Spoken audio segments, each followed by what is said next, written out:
All right, for this video, I'll be sitting down. Yeah, I'll be sitting down for this video. Let's see. Let me show you what we're doing. It's gonna be fast and simple.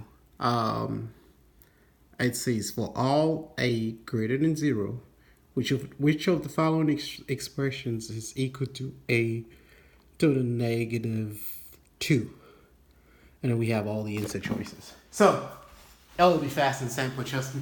So what we have is what it says: a is greater than 0, and then we want to know what is a to the -2. That's all.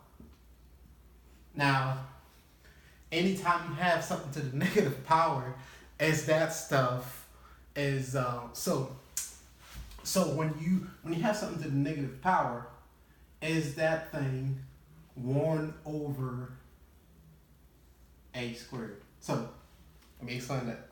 So if you have something to the negative power, let's say you have something to the -3, so it's the inverse of whatever you have to the third power.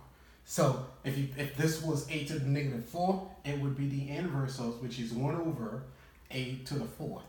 So this 1 to the -2 is the inverse of 1 over. This 1 to the -2 is the inverse of a squared. So think about it this way: if you have a squared, you want to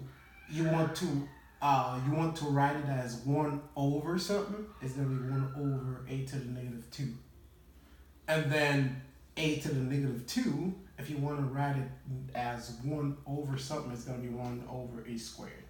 So what you do is you put 1 over that to the -2, but you gotta change the sign here, because this right here is a to the squared. Let me explain this better. A squared, this right here is a squared to the -1 power. So what is a squared to the -1? Anything to the -1, what does that mean? That means you flip it. So it's still a squared.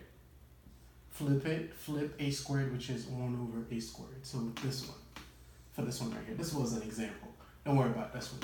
But this, so what you can write this as a squared to the -1, which is 1 over a squared. And that's it. All right, thanks.